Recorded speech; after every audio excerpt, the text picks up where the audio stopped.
High viewers. Jitan Ram Manjhi గతంలో బీహార్కి సంబంధించి ఐఎమ్ షూర్ సీఎంగా చేశాడు. And as of now he's working as a cabinet minister సెంట్రల్లో. అతనికి సుష్మా అని చెప్పేసి మనవరాలు, ఆమెకి భర్త రమేష్. ఇప్పుడు ఆమె వయసు 32 సంవత్సరాలు. 13 సంవత్సరాల క్రితం పెళ్లి జరిగింది, లవ్ మ్యారేజ్. అంటే 19 సంవత్సరాల వయసు ఉన్నప్పుడు ఆమెకు పెళ్లి జరిగింది, లవ్ మ్యారేజ్. పేరు రమేష్, అవతలాడి పేరు.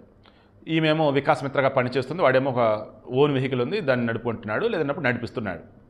ట్రాన్స్పోర్ట్ బిజినెస్ అనుకుందాం. పూనం అని చెప్పేసి ఈ అమ్మాయి సుష్మా వాళ్ళ చెల్లి. అండ్ సుష్మా పిల్లలు వేరే రూమ్లో ఉన్నారు.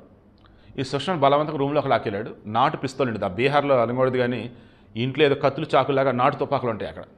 నాటు తుపాకైతే ఆమెను కాల్చేసి వెళ్ళిపోయాడు. ఎల్లిజులు చూడగానే మొత్తం రక్తం ముడిలో ఉంది. కంప్లైంట్ చేశారు, పాపం అప్పటికే చనిపోయాను. రమేష్ అనేవాడు ఈవెన్ ఎంత దారుణంగా చంపాడంటే ప్రేమ పెళ్ళి, బట్ వేధింపులు, అండ్ చంపేసి ఎటు వెళ్ళిపోయాడు. పోలీసులు వాడికి చదువుతూ ఉన్నారు. ఈవిడ మెయిన్ ఇంటెన్షన్. దయచేసి గుర్తుంచుకోండి, లవ్ ఆర్ అరేంజ్డ్ ఏదైనా సరే ఇంట్లో దయచేసి ఆయుధాలు పెట్టుకోవద్దు. ఒకవేళ ఆయుధాలు ఉన్నాయి అనుకుంటే మీ సేఫ్టీ కోసం అనుకున్నట్టే, మీ ఇంట్లో ఉన్న మనుషులు కనుక మీతో గొడవ పడుతూ ఉన్నా, అది శృతి మించేలా ఉందిరా అనుకున్నా ఆయుధాలు అనుకుంటే ఫస్ట్ అంటే దాచండి. లేదంటే మీరు అక్కడ ఆ ప్లేస్ నుంచి దూరంగా వెళ్ళిపోండి. ఏ విషయంలో జరిగింది మాత్రం అక్షరాల నేను అనుకోవటం అయితే వీళ్ళు ముందు జాగ్రత్త తీసుకోపడమే. అండ్ ఆ రమేష్ అనేవాడు ప్రేమ పెళ్లి చేసుకుని కూడా ఈ రకంగా వేధిస్తూ చంపాడంటే వాడు అసలు మనిషే కాదు.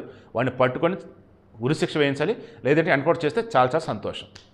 జతిన్ రామ్ మాంజీ పాపం కేంద్ర మంత్రిగా ఉండి కూడా తన మనవరాలను కాపాడలేకపోయాడు.